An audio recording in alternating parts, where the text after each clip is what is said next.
This week on Bloodstream, Patrick's back. I am back. I'm here. Normal chair, normal mic, ready to go. We have a great show for you today. Resources for the ultra-rare bleeding disorder community and the connection between diet and your joint health. Wait a minute, diet and joint health have something to do with each other? Aw, shucks. And then we'll have community member Kevin Leurquin here to discuss with us how he overcame his mobility issues. I want to really just, make up for lost time and just continue to see what I can achieve. And, it's like, okay, I did these Spartan races. Now what's next? How much further can I go? Hi all, I'm your host, Patrick James Lynch. And I am your other host, Amy Board. Reminder that Amy and I are podcasters. Not doctors. Not yet, anyway. Or ever, Patrick. Never. We'll never be doctors, you and I. No. No, we have theater degrees. I can be a doctor. Theater degrees. We have theater degrees. But speak to a doctor before making any healthcare decisions. I feel so boxed in. Remember that you can watch Bloodstream on our Bloodstream Media YouTube channel. You can subscribe to Bloodstream on Apple Pods or stream episodes directly from bloodstreammedia.com. Thanks for listening. Rate, review, and tell a friend. And hey, welcome to Bloodstream.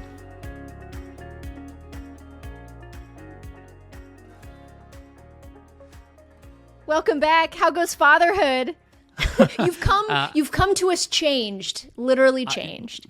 I mean, yes, that is true. It's funny you say that because there are those moments where I'm like, all right, I had a baby, so like, if I'm different when I come back, people will be okay with that. I've had this thought before, like when I got married, when I've moved, been like, all right, this is an opportunity for like me to decide, like I do this now, or I'm this person now, or like such juvenile thinking about how change occurs. But yes, life's very different. There's literally a screaming baby that I can hear on the other side of this door, although she's with her mom, so I'm not concerned about it. But it's been wild. What's cool now is we're here, right? We're doing this. I'm doing the normal stuff that I'm used to doing and figuring out how that intersects with fatherhood. Fatherhood doesn't just feel like this sort of cool little special event that gets a window of time to be novel and then we move on. It's like, no. Now it's integrated into the remainder of my existence on the planet. So I'm happy to be at that part where I can kind of feel out like what this is going to feel like going forward. Right. I have to check in about the episode last week. What was that like for you and Natalie? You shared the birth story and Vivian's story. Yeah. It was emotional. I know it was richly received, but from your viewpoint, how have you and Natalie been doing? What was the response? How's it been? It's funny. You had a disclaimer about, give them a minute to get back to messages if you have a personal connection. And I remember when I heard that and read it at first, I was like, I don't know if we need to say that. That seems sort of unnecessary, but I just let it go. I don't know. If we hadn't said that, there's been a lot of messages. This has reached a lot of people. This has been shared by people who aren't typically, sharing a bleeding disorders podcast. There's a lot of other networks have tapped in. I've heard from people I haven't heard from in a decade who are sharing really intimate details of their birth story, who are sharing resources, birth trauma, people they've spoken to. It's been very overwhelming in some degree. I haven't read all the messages, to be honest, because some of them, like even just seeing the first sentence, I'm like, oh, that's heavy. I can't right now. So there's like a few waiting in the unread stage. Don't take it personal if it's yours.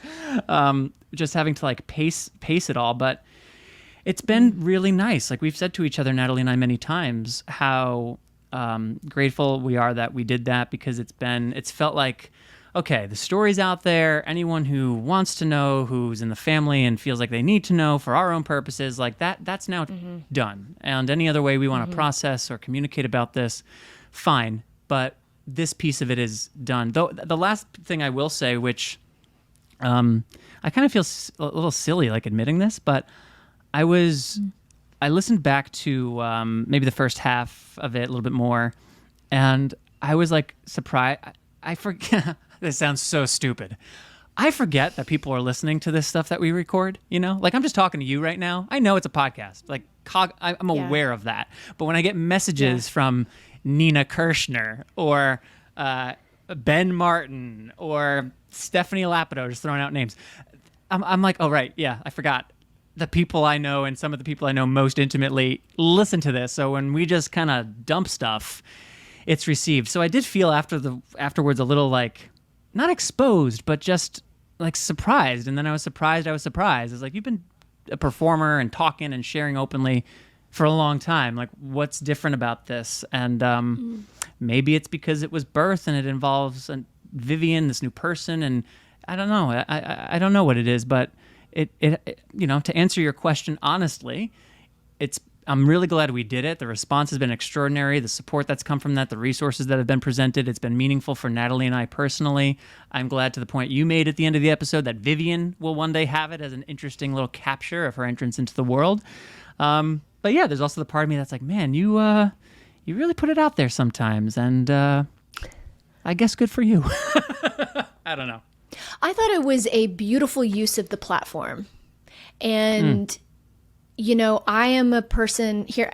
Here I am, like on a podcast. I used to be an actor, but I kind of don't like personal share. For me personally, it's terrifying. Just like you said, it's terrifying. You feel exposed. Yeah. And there are moments in time when it's so important and appropriate. And I felt like it was. And I felt it was really important. And I felt there was and I said it multiple times in the podcast, it was an invitation into your sorrow and fear and that traumatic and trauma experience, which was a gift. You didn't have to, but what a lovely use of the platform. And I could tell it touched people. And people reached out to me that I don't have any connection to this community. And anyway, I'm just grateful for you and Nat. Oh, thank you, Bordeaux. Yeah, it's a great way that it's also putting bleeding disorders into people's, Yes. awareness via this birth story. Like, they're still checking out bloodstream. Yeah. They're still hearing some discussion around blood and bleeding and blood disorders. So it's also kind of a sneaky way to bring that part forward too. There's something you just said though that I want to call out about like being an actor and not wanting to necessarily do the personal share piece, because that resonates. And I remember when I first came to Los Angeles, it wasn't to be an actor, but I was very aware that the actors here, and it also had to do with like 2013, 14, and where media was shifting and influencer culture, and everybody's a brand now, and everybody's a pseudo actor.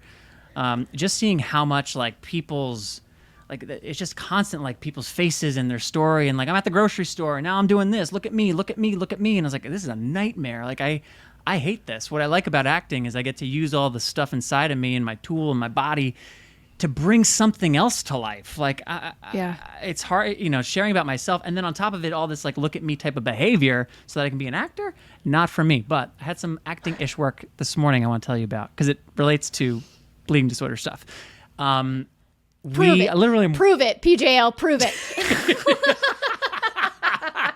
JK. Bloodstreammedia.com. So we were doing some shooting for the science fair, thesciencefair.org. And we were at this studio in Venice, and it was like the first time since, we had a little shoot outdoors in November, but it was the first time there was a green screen psych. We're in a rented studio. We've got light. We got all the stuff. Rob and Josh are there masked up. I'm on camera, so I'm not masked. And it just felt like super normal. I was very happy to here we are, teleprompter stuff. We say things, great. I know what this is. But as soon as we started, the first time that Rob was like, okay, cool. On this next take, maybe you start off right and take a few steps on, and you kind of look at this and you give me a little physical direction. Super, super, super simple. I was like, cool, man. And as soon as I moved my body to walk in the direction that I was going to start the movement from, I had such pain in my ankle. And I was immediately aware that I have a lot of pain today. And something I just don't contend with, except for when I have to be in front of a camera, when I have to be an actor, is that I protect my body and I move my body in ways that keep it safe and stable. But lateral movement kills me. I was out with Russell not too long ago and just did a little bit of literally 10 seconds of some just running with him for a second at the dog park. And that night I was in such pain. And I was reminded two things. I was reminded in that experience with Russell and this morning that something that acting has always asked of me, which is a challenge, and I have to just be honest about, is the physicality. It's not, you don't always see it, but even some of the most still seeming films, if you're an actor, it's a lot on your feet. It's your body in different positions, in weird positions for long hours. You go up the stairs, you come down the stairs. You go up the stairs, you go down the stairs. You do a little bit of run, stop, do it again. Take 2, take 7. And this is something I've been contending with since I went to acting school at 17. But today, because it's been a long time since I've had to do something quite like that and move my body in those ways, and because the second thing I was reminded of, I'm heavy right now, weight-wise, there was just a screaming reminder today of the way in which I have to be careful of my weight.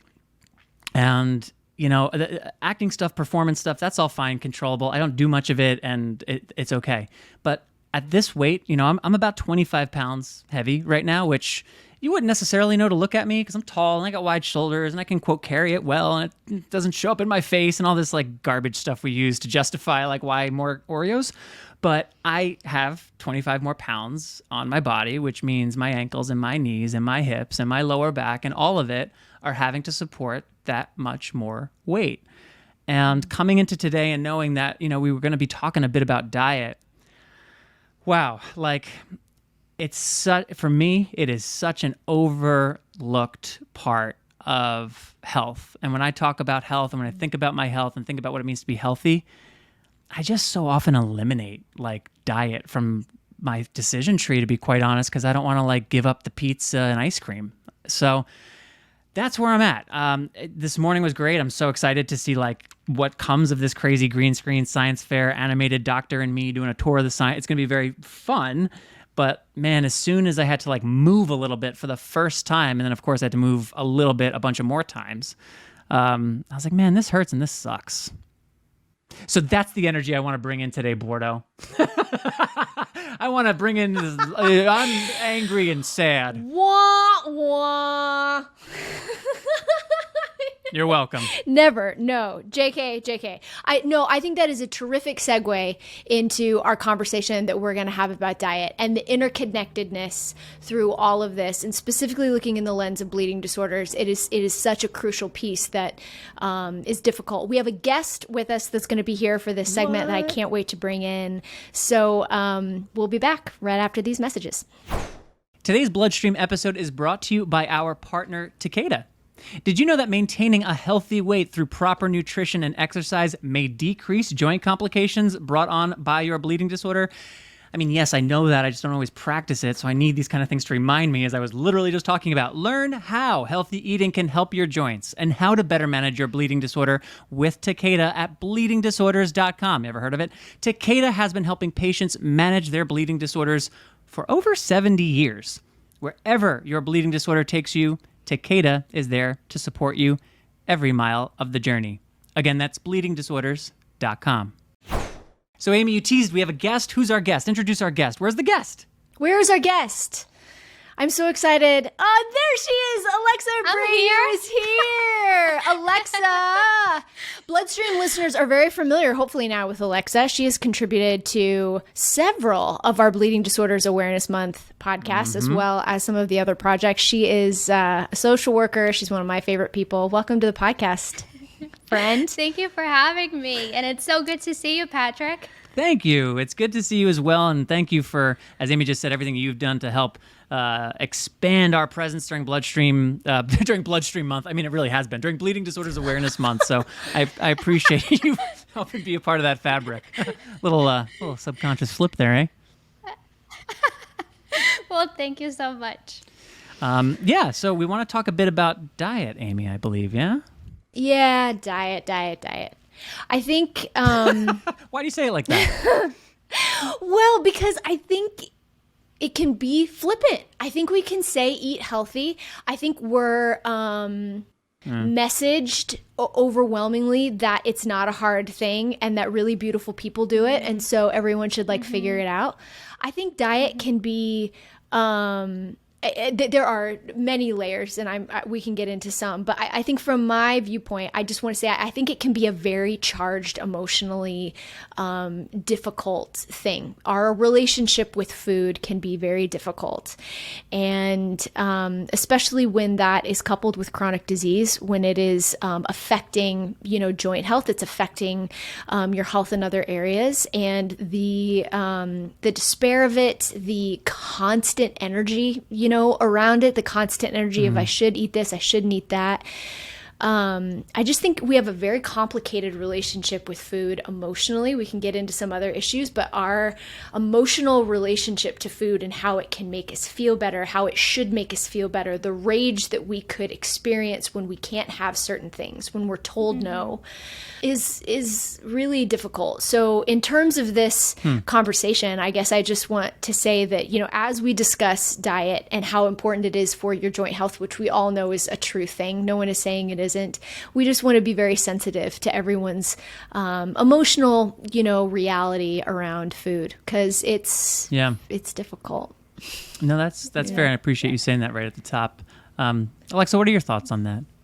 Yeah, I feel like this can be very triggering for many of us, including myself. And this whole idea of dieting and how much pressure it puts on a lot of us, especially women. There's just so much pressure to fit into what's viewed as beautiful. And I think I'll speak for myself. Sometimes I think that dieting is the only way in which I can get there and look appealing, right, and fit in to what is beautiful. So I just also want to put it out there. Dieting, to me, and the culture of diet can be very toxic and very not healthy. So I also want us to keep our minds open and really think about not dieting in this box, but really thinking about how can I eat healthy? How can I change my habits and adapt myself? So not really about like, how do I cut all my carbs and I can't have this cake, but more about, you know, what are the proportions that I should be eating and how do I eat more organic foods or more vegetables? Because it's a struggle for a lot of us. Yeah, for sure. I know I definitely resonate with the like literally getting more vegetables in. Like I feel like I need the food pyramid in front of me every day to just remind me of like what I'm supposed to eat and what I'm not.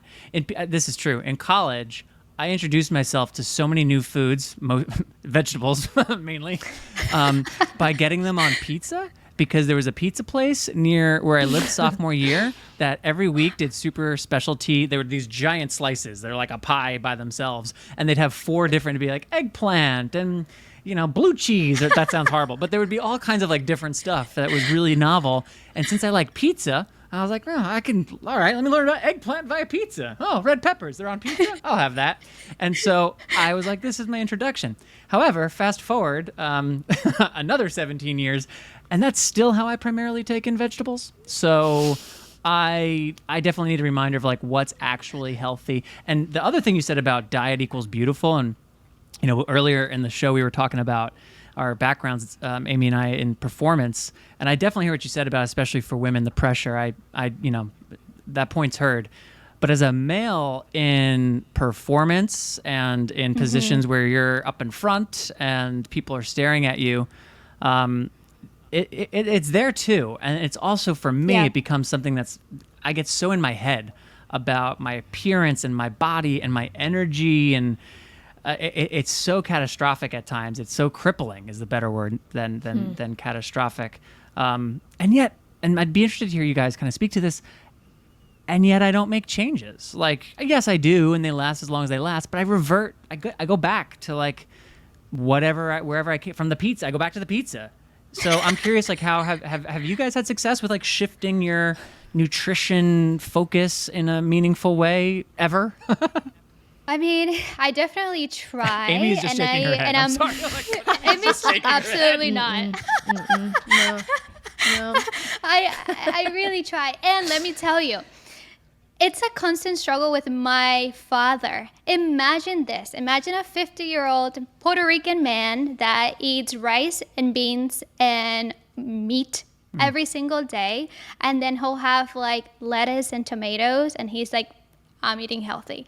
And it's just very, you know, from my perspective, it's very difficult because I care about his health. I care and I want him to be healthy. But in that, you know, with my dad, it's really about culture and how that plays a role in the way in which he eats and in the way in which he sees food. So, you know, for me, it's easier because I have the internet. I can easily research it. I'm not saying that he doesn't have access to internet, but for him, it's harder. As English as a second language learner, he doesn't really have as many resources as I have. So, you know, when I think about I think for a lot of us, it's really easy to just pick up a phone, pick up a laptop, and research how do I eat healthier. But for others, it may not necessarily be like that. There are just a lot of barriers. And, technology is just one. But there's so many barriers to trying to just change that behavior and trying to eat healthier or even know what healthy eating looks like. What are the barriers? I bet if you got, you're going probably where I'm going, PJ, but I bet you put 50 people in a room and there'll be 50 different barriers to like trying to eat well. I mean, I bet it's just so personalized. Anyway, PJ, I'll ask your question because I think it was probably important. No, it tag teams with what you were just saying, which is for you, Alexa, what else comes to mind when you think about barriers in the context of this conversation? I can't help it but to think back to some of the families that I used to work with when I lived in New York City. I used to work with immigrant families. And I remember vividly a conversation that I had with a specific family. And I started noticing that they were eating a lot of fast food. And, as a social worker, very young social worker, I'm like sitting there and I'm like, well, do you know organic foods? As if they didn't know. And they're like, yeah, absolutely. But that's just not accessible in my community. We have a local bodega where we get our foods, right, but everything is processed.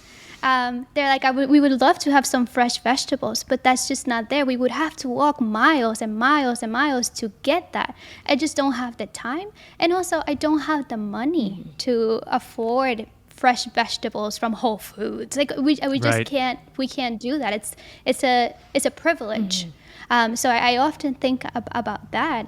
And that really shocked me because we're in New York City, where I looked around. I was in grad school, so I'm with a lot of affluent students that are all bragging about healthy eating and eating their drinking kombucha and their smoothies, and it's just accessible to us. But literally 2 blocks down, a family is telling me it's not accessible. That story very well illustrates just how, what different worlds we can live in right next door to each other. Absolutely. Because to the point you made about access, like the bodega, the food desert thing, that's one issue. But then finances are another. So, you could live down the street from the Whole Foods, but if you don't have, the $142 that you need to buy, like milk and a loaf of lettuce? What is a loaf of lettuce? It's very clear you don't eat vegetables, and it's fine. Like, it's fine. It's fine. Like, we'll, it's cool. We're just going to continue to work on our goals, but it's very clear. Just ignore that. Lettuce, we heard you. Lettuce. Thank you, guys. I feel the support. So what's something let's leave people with something beyond just like the despair of us being like, yeah, you can't change diet. It's impossible. Apparently, if you go to bleedingdisorders.com, you'll get some resources from Takeda. So thank you guys for putting some resources together. But there's got to be some things we can offer people. What's something that has worked for you, at least at some point in your life? Amy, go ahead. Well, I was actually going to tell you the truth. My story with food and my relatives and family stories with food is much more. It's like an emotional addiction in a way that is tied to, and maybe, Alexa, this is what you're saying culturally, in a way of like it's tied to our family culture. When good things happen, we eat, and I very strongly feel that when I'm home alone and I have like a night, which hasn't happened in a while, but like when I have a night alone and it's like this perfect situation, I plan what I am going to eat like for 48 hours. And this has happened more often than not. I gorge myself and it's not good, and I'm disappointed for 7 days. And so it feels very emotionally, there's like an emotional attachment, and I haven't been able to kick that yet. But anyway, so just there's that. That's Alexa, good. What about you? Yeah. I hear that, and I feel like food, it just connects all of us. Yeah. Whether we speak different languages, whether we, the young, the older, food is really the thing that we can all kind of like agree on. And there should be the same language. Joy in it. There's joy in it. Yeah. There should be. Yes, of course. Yeah. Of course, I'm such a foodie. I love food, but at the same time, it's just so hard to balance it all and be healthy and also just like, I don't know, just like have a relationship with food. Just going back to what you were saying, Amy.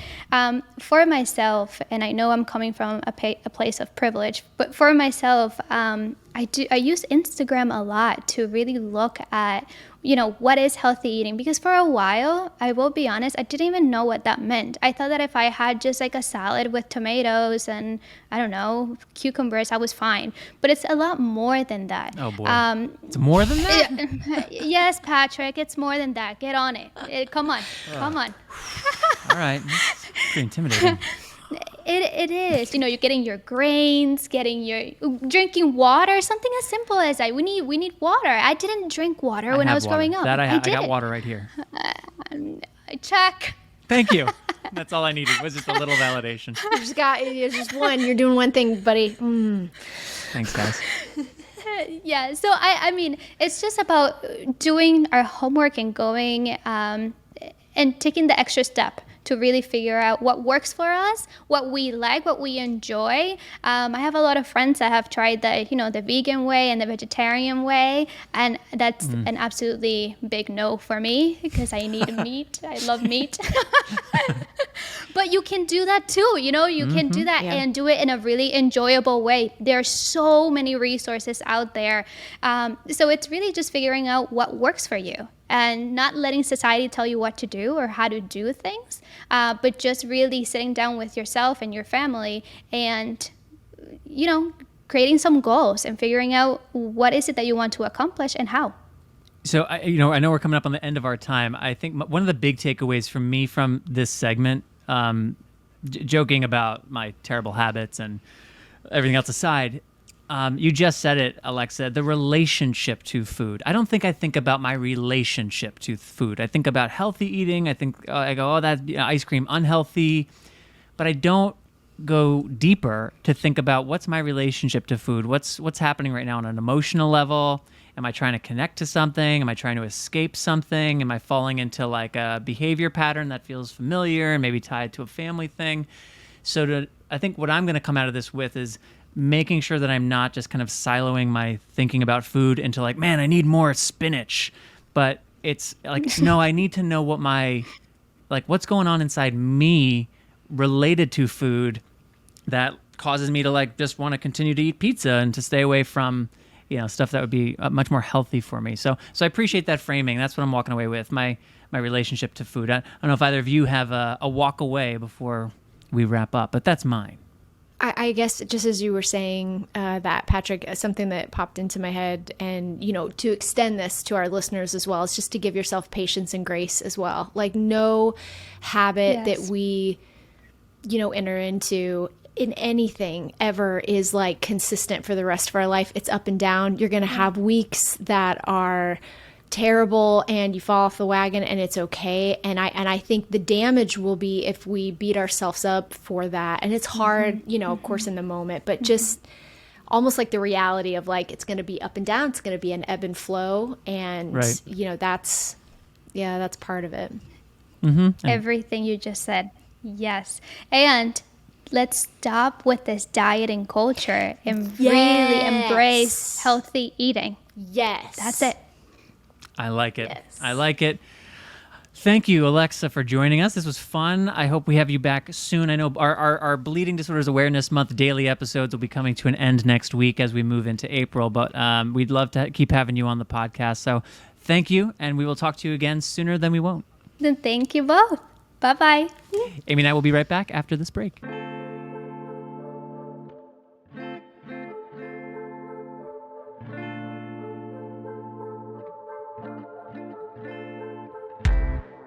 Hey everybody, before we get to our interview with Kevin, which is fantastic, just wanted to bring to your attention that NHF is holding an education series on ultra-rare bleeding disorders this Saturday. That means tomorrow, if you are listening to this episode, the day that it drops, March 27th.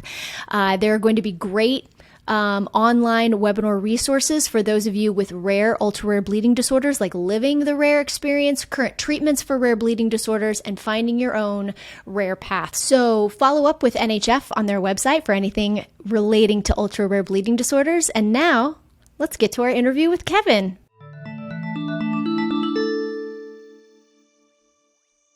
Let's start here, Kevin. I read a post of yours on Facebook, maybe going on a month ago now, that said something to the effect of it's been about 4 years and change, lacing up your shoes again after a 15-year plus hiatus. So let's start there. Can you give the listeners who don't know you a little bit of your background, your relation in the bleeding disorders community, and then what happened that you went from a long period, it sounds like, of not being particularly physically active to being quite physically active? Yeah. So just to give you a backstory, I've been born with hemophilia for I think since age 3. I just have a mild to moderate hemophilia, and so throughout my course of my life, I really had my focus on my relationship with hemophilia has been like, okay, I'm always gonna continue to try, and like whether it's different sports, and throughout my young life, I basically encountered many different injuries, and one of those injuries is to my right ankle joint. And even with hemophilia, it just takes 1 or 2 bleeds into that joint and kind of breaks down that cartilage and really just damages it pretty immensely. And one of the things that 20 years ago, 15 years ago, I just couldn't run at all, just because of the arthritic buildup. And over time, it's just like, okay, this is very troublesome. And having that, even went to the different orthopedics, and it's like, okay, you're eventually gonna have to fuse it, put some screws into it. The orthopedics really didn't have much to offer, and I was like, okay, well, I always thought in my mind that, okay, there's gonna be some kind of way that I'm going to be able to run again or be able to walk 18 holes or 9 holes. And it's like, then I found this brace, this ExoSim out in Washington that's what they do, is they actually developed this prosthetic that was made for the military to have more of a limb salvaging type injuries. And I found this brace, and ever since, like 4 years, now I've been able to do Spartan races, be able to run. Wow. Even walk 18 holes. But walk 18 holes doesn't sound anything like a Spartan race. So you started with Spartan races. You've already got me on the hook. What were you doing before you were hurt? Were you doing Spartan races? You've mentioned golf now a few times. What were your sports before you got sidelined? So before sidelined, I'd be going mountain biking, or I was huge into fitness. I did some bodybuilding competitions, so I'd always I wasn't really a big fan of running per se, running to the fridge here and there, but it's kind of like the fridge. Does that count? Because in that case, I'm an athlete. It does, yeah. I run a 440 to the fridge. Fair play. So multi-sport kind of guy.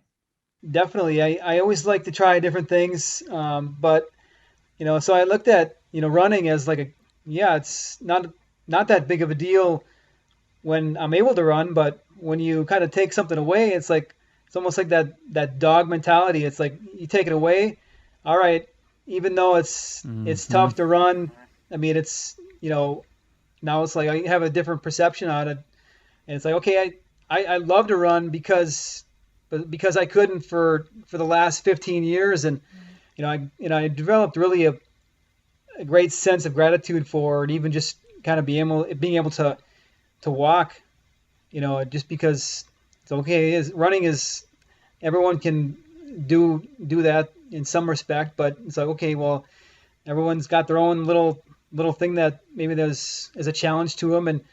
And just being able to just find this brace, I just have so much gratitude for giving back, and also shedding the light on just never giving up, because I walked into my orthopedic and showing him this brace is just a a prescription for the brace, and they had no idea that this brace even existed.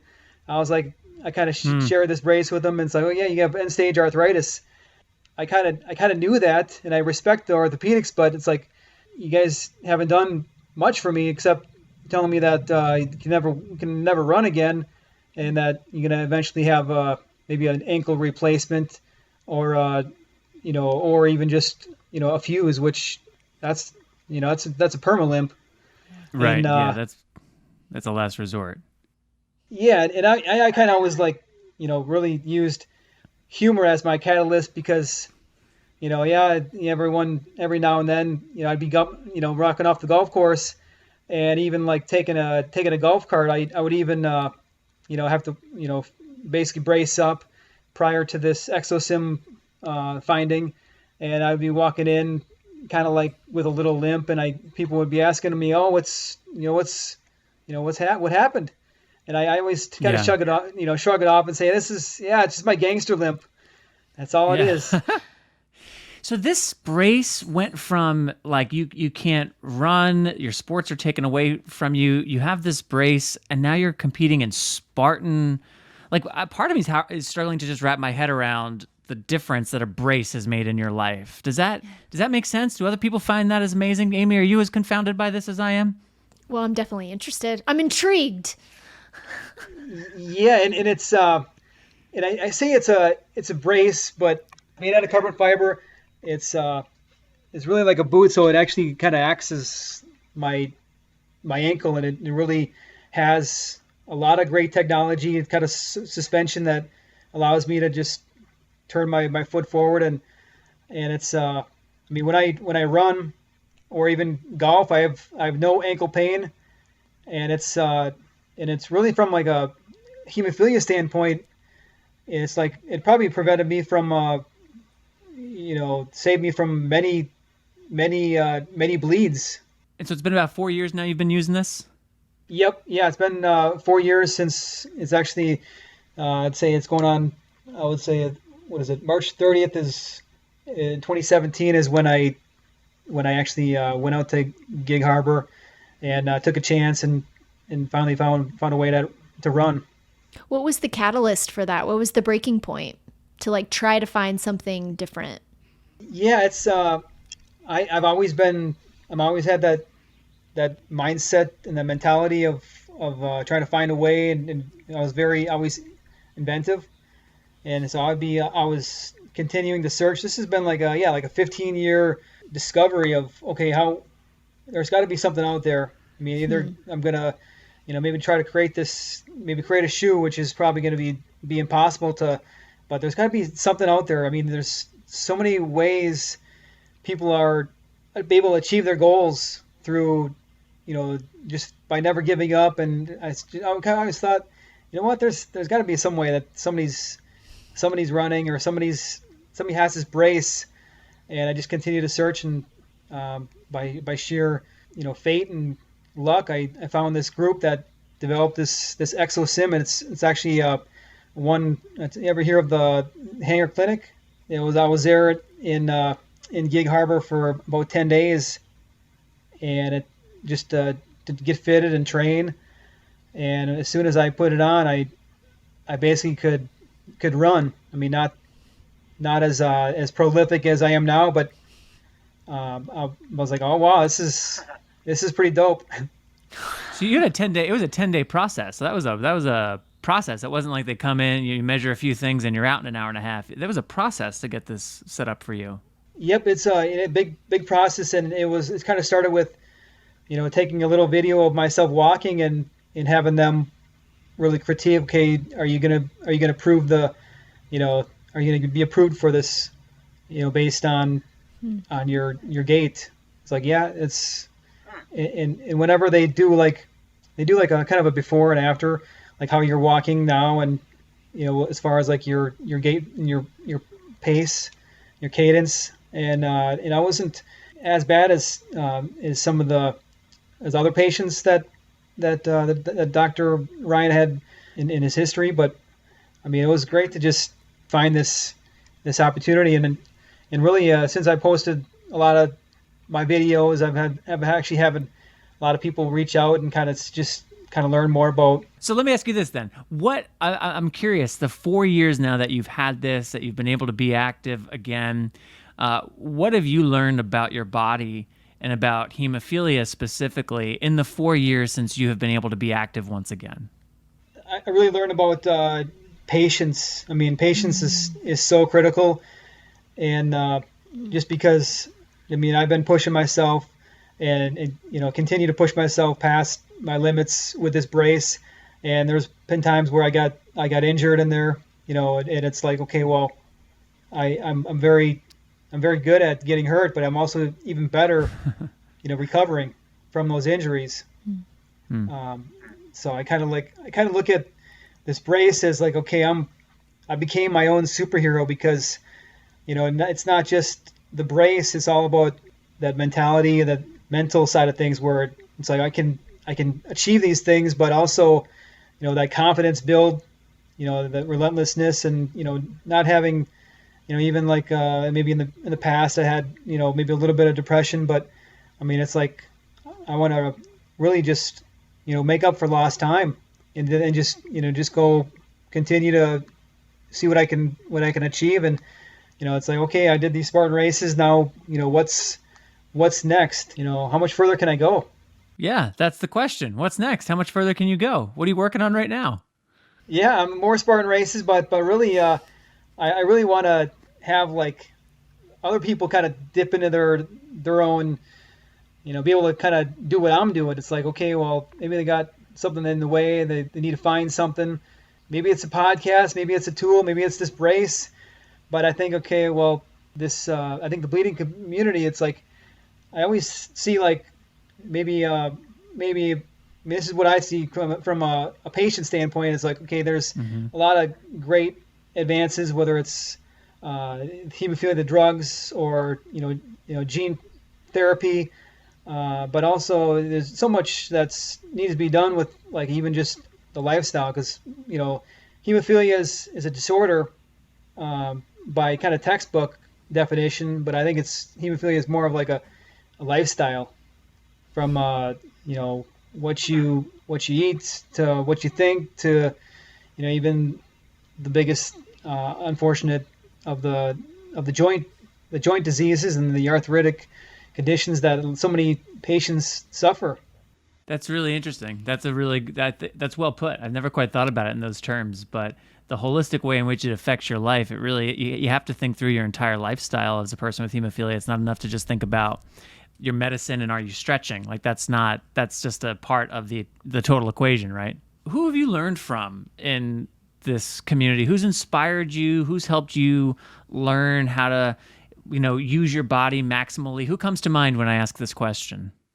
I really look at my values, my parents, my mom and dad, how they really, taught me over the years.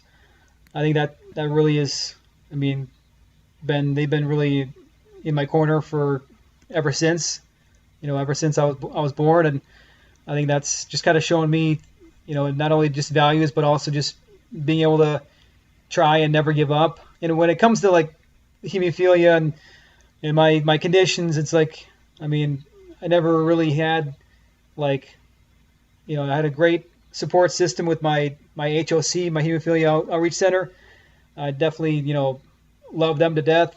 But I also had like a little bit of a coming to Jesus moment, because it's like, okay, well, I had to kind of grow into this hemophilia journey, because it's like, again, okay, almost like taking, being bitter to better, because hemophilia it's like prevented me, from doing so many things through the course of my life. And then, I, run into, getting hepatitis C.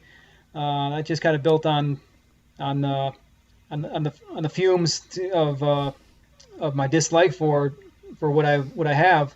And then I kind of like was thinking, well, yeah, I really felt like entitled having hemophilia. So, oh yeah, this is, and then I really just took my own medicine and just kind of think, well, no, this is not, hemophilia is not going to define me, and it's but it's definitely taught me so many lessons because I really, I'm very grateful for having this disease and it just, having this, this lifestyle, I should say. But it's like, okay, this is something that I've really has kind of really fostered and developed my life into what it has been because of all these lessons I've learned over the years.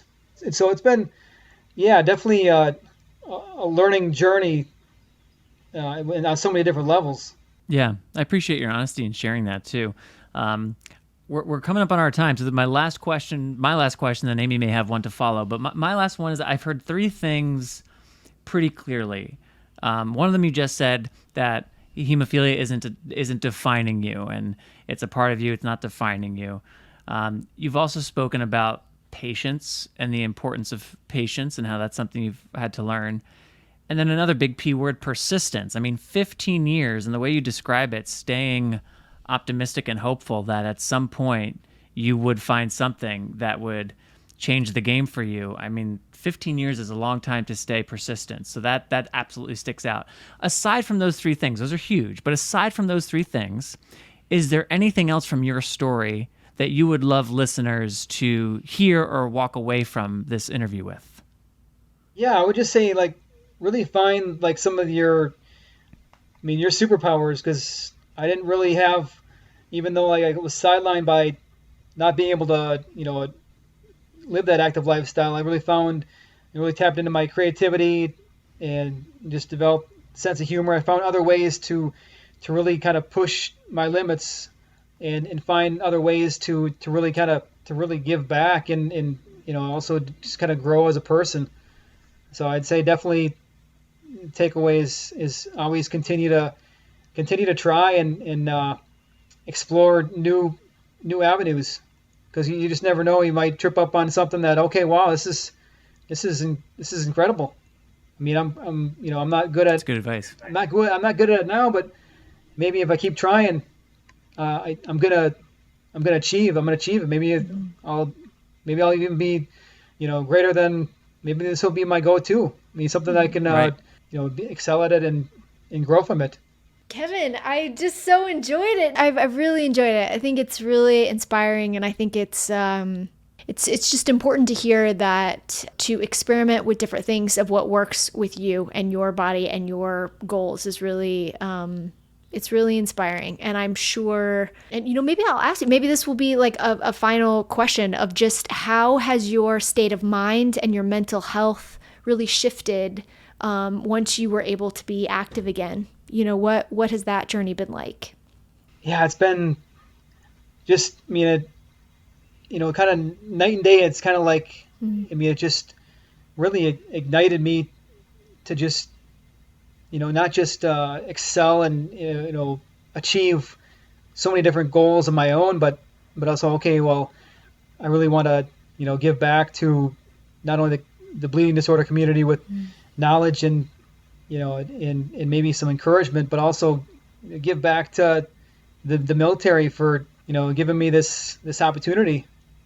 I mean, that's it's so important to really just not only, yeah, this is great that I can do this, but I couldn't do it because, because of the 20 or 30 other people that went through the same thing or even worse from what I'm doing. So, and it just, so every time that I get out there on the trail and it just, it just ignites me, and my mental state is just like top of the world. So I appreciate you asking me those questions. Oh, that's great. I appreciate you taking the time. I think that's really special to come out of something like this and to struggle with it and to have the freedom within yourself to say, I want to encourage others. It's a really special place. I appreciate it. Kevin, where can people keep up with you online? Yeah, they can keep up with me online, right on Instagram, Facebook.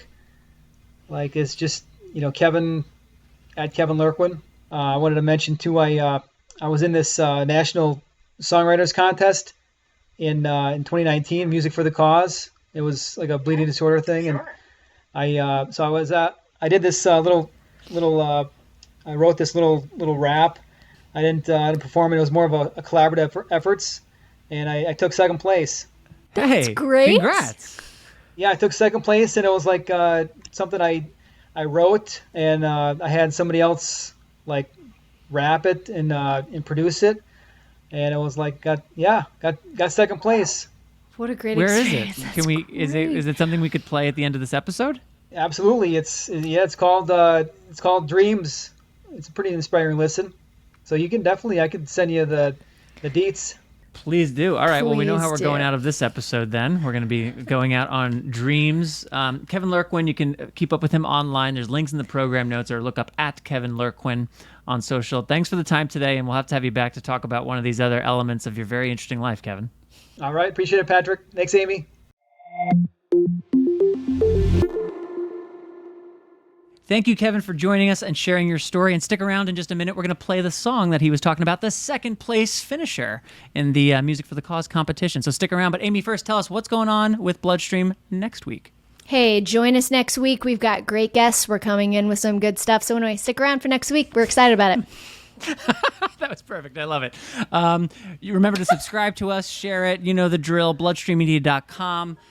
Tell a friend. We're on Instagram. Amy loves LinkedIn. I'm your host, Patrick James Lynch. And I am that other host, Amy Board. Until next time, take self-care of yourself and enjoy the song. Bye, everybody. Bye-bye. This room filled with dreamers, believers, high achievers. Your dreams have the potential to take you around the world, anywhere in the world. Hey, this room filled with dreamers, believers, high achievers. Your dreams have the potential to take you around the world, anywhere in the world. If your passion is fashion, or maybe your sport on the court, it start with your ideas and thoughts. Get a plan, execute what you can, you gotta take action, but that's only a fraction. Do your thing, let them know what happened. Stay focused, turn it into a passion. Give it your all, get back up if you ever fall. Most of all, keep pushing. Remain humble and listen. Gain that knowledge, go to college. Handle your business, go get it poppin'. Head to the sky, feet on the ground. Your time coming any moment now. We all have a choice, so give yourself that voice. A voice that only you can hear. A voice that eliminates the fear. Speak loud and clear, let the world know you here. I do believe, I will achieve. I do believe, I will achieve. Your future wealth is determined by your future self. Let's get it. This room filled with dreamers, believers, high achievers. Your dreams have the potential to take you around the world, anywhere in the world. Hey, this room filled with dreamers, believers, high achievers. Your dreams have the potential to take you around the world, anywhere in the world.